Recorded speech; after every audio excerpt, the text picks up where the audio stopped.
What do you do when a player can't make one of your D&D game sessions? Reschedule? Or play without him? Or something else? Today, we're going to look at the pros and cons of each.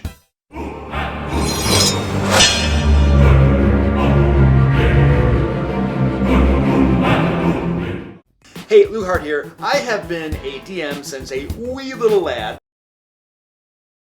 And this channel is about helping DMs run better games. So, if you're interested in that sort of thing, consider subscribing. And if you'd like to be notified when new videos come out, click the bell next to that subscribe button. Over the years, I've played in groups that only play when every single player can make it, and other groups that play regardless of who can make it and who can't make it. Both approaches have their good and they're bad. First, rescheduling it. I mean, that's a pretty easy one, right? If a player can't make it, you just reschedule it. I mean, that pretty much guarantees that nobody misses out on the fun or on the story. Am I right? Except, of course, if you have 6 people in your group, that's 5 players and 1 DM, and you reschedule the session, 6 people missed out on fun that day. I mean, what about everybody else? 1 player can't make it, sure, but what about the other 5 players? Why should they have to go without their weekly or bi-weekly D&D fix? Is it really fair to the other players? Is it really? I mean, they blocked off their calendars, they made themselves available, they're looking forward to the game just as much as the player who can't make the game. Why deny them their fix? Unless, of course, you're in one of those groups where you all just get together to play something. Your principal purpose is really just to hang out and just chill and whatever together. And it doesn't really matter if you're playing a board game or if you're playing D&D. For instance, you might be playing this right here on that week if somebody can't show up. And nobody really cares because, you know what? The goal of those types of groups of probably mostly close friends is to hang out, it's to have fun. And whether it's D&D or another game, it doesn't really matter because you guys are there to have fun together, and no matter what you're doing, you're going to be having fun. And those groups are cool, there's nothing wrong with doing it that way. However, all of the groups that I personally have been a part of in my years of playing this game have had the express purpose of playing D&D, and if you're not playing D&D, there's no reason to get together. But for just 1 minute, let's forget about what's fair and what's not fair and what you could do and what you couldn't do. Here's the real problem with rescheduling D&D, in my opinion. It can lead to a death spiral. A death spiral? Luke, what are you talking about? Okay, hear me out. Week 1, Brenda can't make it, so we don't play. Week 2, Jim Bob can't make it, so we don't play.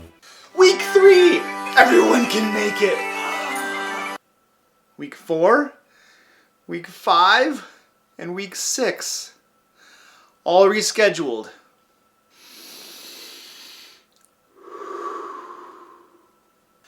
Okay, yeah, I'm exaggerating to make a point. But the point is that if that death spiral does happen, you find your group getting together less and less to play D&D. And shoot, the next thing you know, 2 months have gone by without playing D&D. And then 3 and 5 and 9.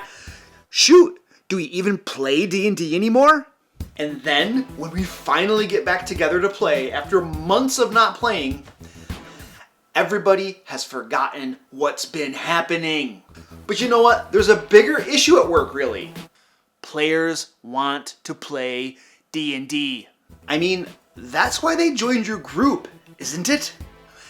And what do you think players are going to do if they slowly but surely discover that your group almost never gets together to play D&D? Or that it's constantly being rescheduled? I think at the very least they're going to be annoyed. But more than that, they might actually leave the group to find another group that, I don't know, plays D&D from time to time. Here's the thing though, I mean, honestly, the honest truth is that I think that if your D&D group gets together every few months or something and you guys all enjoy it and you like it and you're having fun and you're perfectly happy with that, there's nothing wrong with that. That's perfectly fine. Don't get me wrong. Sometimes I say things just for dramatic effect. The truth of the matter is that different things work for different groups, okay? And if that's your thing, that's cool. I have no problem with that. However, my suspicion is that for the majority of groups, that approach of super seldom D&D just probably is not going to work for them. I think the real point I'm trying to make here is that sometimes in the effort to please everyone, you end up pleasing no one. So I think what I ended up doing here basically in this video is I grouched myself into my real recommendation, which is don't reschedule the game if 1 or 2 players can't make it. If you have a critical mass of players, play D&D. Okay, so what do I mean by critical mass? This is how I do it for my groups. I have 5 players. If 1 can't make it, we play.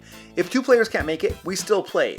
That gives us 3 players. 3 players is enough players for me to still run the game. And if 3 players can't make it, well, we've just lost our critical mass, and D&D can't happen, at least not that week. Here's the thing, there are distinct advantages to not rescheduling your game, to just playing it regardless of who can show up, as long as you have your critical mass. First of all, not rescheduling actually encourages your players to show up to the game session. And here's what I mean. If a player knows that if he can't make it and he tells you he's not going to make it, that you're just going to reschedule the game session, well then no big deal, he didn't miss out on anything. However, if that same player knows that he doesn't make the game session and it happens anyway, he knows he's gonna miss out. There's a little bit of encouragement there to actually be at the game session. Next, if you're running a module or a homebrew game that actually has some story elements to it, like a beginning, a middle, and an end, then you're going to actually make some progress on it because you're not skipping game sessions all over the place. And the other thing is that when you don't skip game sessions, your players actually remember what happened last time. Maybe. I mean, no guarantees. Okay, Luke, so if I follow your advice, then what the heck do I do with the character of a player who can't make the session? And doesn't that just make it harder for the other players because they're down a man? First of all, calm down. Woosah. Because that is exactly what we're going to talk about in my next Let's Play D&D video. Anyway, that's enough about me and how I do it. I want to hear from you. Let me know down in the comments below what you do for your groups and why it works best for you and your game. And here's the thing, I want to make sure we're very clear on this. Even though I'm really assertive in my opinions and thoughts on this, I really don't believe that there's one right way to do things. I am a firm believer that different things work differently for different people, and just because this is something that I do for my games and works well for me, that doesn't necessarily mean you should do it that way either. You find what works best for you and your players and your group, and you rock on.